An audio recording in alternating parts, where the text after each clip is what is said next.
This news update is brought to you by... Say hello to Shanta. Shanta is an entertainer, but she also loves to be entertained, which is why she has Flow TV brought to her through Flow's 100% fiber to the home network. It's great for busy Shanta because she can control the time she watches her favorite shows, play back from the start in case she missed it, or even record with cloud video recording. And with her Flow services bundle, enjoys much more for much less. Visit any Flow retail outlet, call 1-800-804-2994, or visit discoverflow.co to find out more. One-of-a-kind connection. This is how we flow. This is the Barbados Today morning news for Monday, September 26. Thank you for joining us. I am Mary Claire Williams. Opposition leader Mia Mottley says the latest credit downgrade will have even more serious implications for Barbados. Standard & Poor's downgraded the long-term foreign and local currency sovereign ratings from B to B-. They also issued a negative outlook for the island and raised concern that the central bank is continuing to finance government's spiraling debt. S&P says this is at odds with the goal to defend Barbados' long-standing currency peg with the US dollar. Motley told a meeting in St. Philip last night that the latest development will make it even more difficult for government to service its debt. Every credit downgrade means that there are certain existing loans that you got to pay out no more interest. If you were paying 20 million in interest yesterday, you might have to pay 22 or 23. Because the people say in the contract that if you get a downgrade, that the cost of the interest goes up. But it doesn't stop there. It means that if you want to go now and look for a loan, there are less people who can lend you money. Because you can't take up, the international community cannot take up people's pension funds, people's insurance money, and then come and give it to you because they say that you are not a good risk. And then the few that may have money put one side that is not pension funds or insurance money, not what you call money to which there's a fiduciary duty, money that they're holding on behalf of somebody who are not their own money. When they do lend you that, your interest rate up in the air so because you got to pay for the fact that people don't believe that you are good credit. Meanwhile, economist Jeremy Stevens says he hopes the Freundel-Stewart administration will be able to reverse the current fiscal position, as he says it makes it more difficult for government to refinance debt.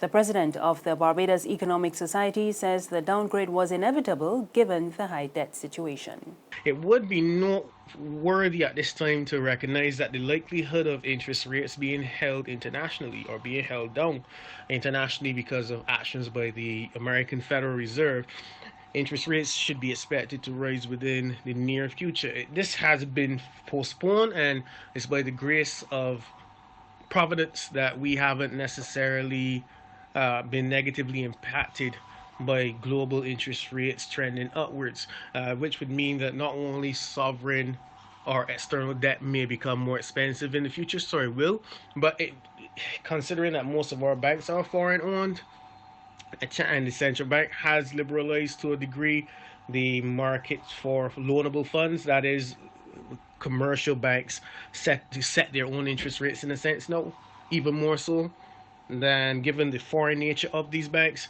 that we would inherit higher interest rates in the future, maybe for loans, who knows.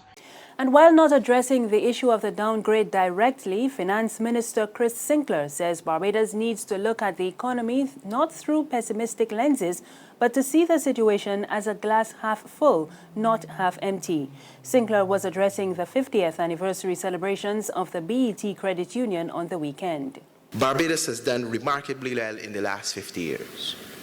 Many would suggest that today, as we go through increasing levels of stress within our economy and society, as we see some social systems challenged by new waves and new cultures, as we see economic systems challenged by ongoing battering and buffering from the international economy and even from domestic policy choices, that Barbadian society has reached a level of plateau from which we will not recover.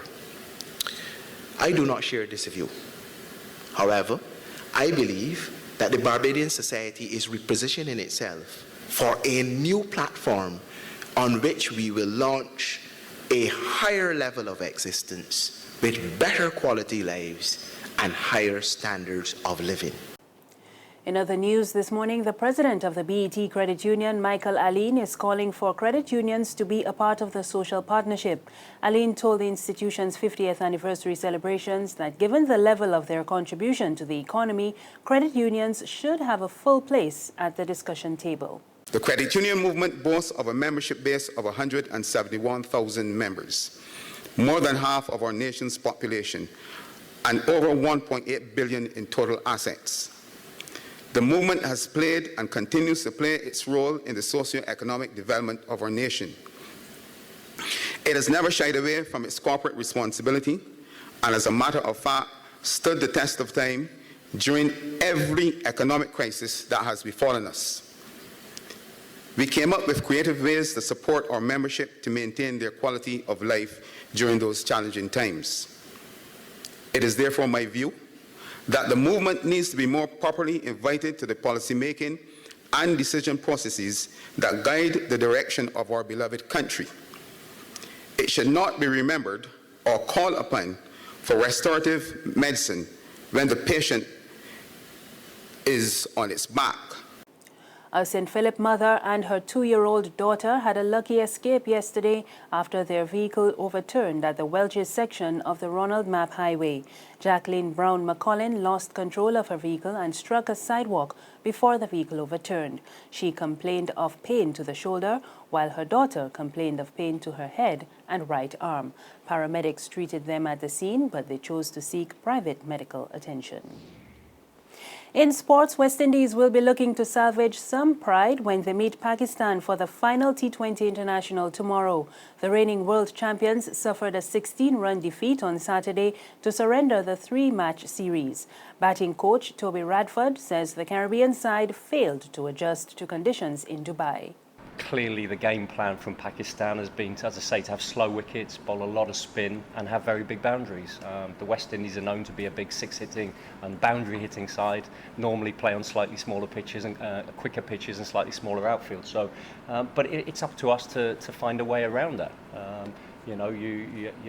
Pakistan have bowled well. I think they've actually fielded very well, and when they batted, they showed that on a slow wicket and a big outfield, it's actually all about knocking the balls into gaps and doing a lot of running. They ran a lot of twos tonight, which I think really stretched us, and I don't think it was ever going to be a game for lots of boundaries, because I don't think it's that type of surface and that type of outfield. There's regional and international news after this short break. Secure your future, be financially strong. Since 1983, we have been there for you. A smart range of products, great tax benefits. We're the solution to your hopes and your dreams. The Barbados Workers Union Cooperative Credit Union. The Barbados Workers Union Cooperative Credit Union. Humble beginnings to smart loans, smart savings. Save smart and borrow smarter. That's the move for me. Stability, prosperity. We're the solution to your hopes and your dreams. The Barbados Workers Union Cooperative Credit Union. The Barbados Workers Union Cooperative Credit Union.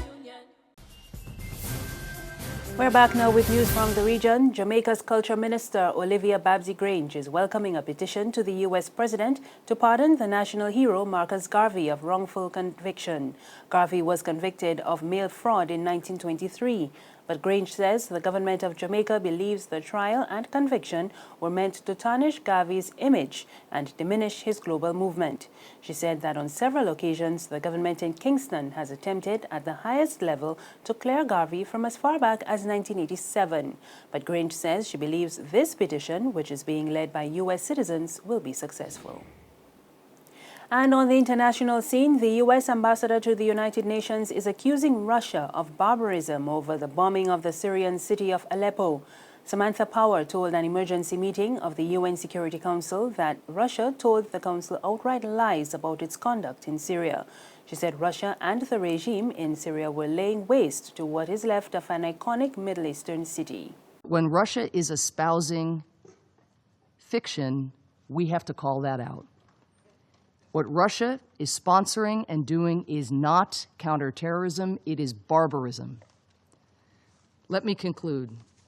On Friday, footage emerged of the aftermath of one of the many recent airstrikes in eastern Aleppo.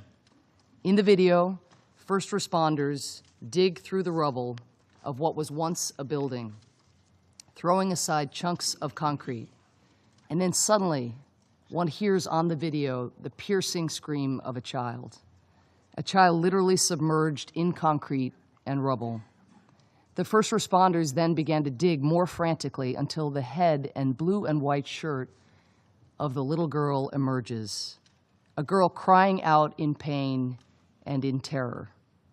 Eventually, tenderly, the first responders remove the rubble from around her and pull that girl, 5-year-old Rawan Alouche, from the wreckage, her body covered in white dust. It feels like a miracle watching her come out alive. And yet, everyone else in Rawan's immediate family was reportedly killed in that airstrike. But Russia says Syrian forces were trying to remove terrorists from Aleppo while harming as few citizens as possible.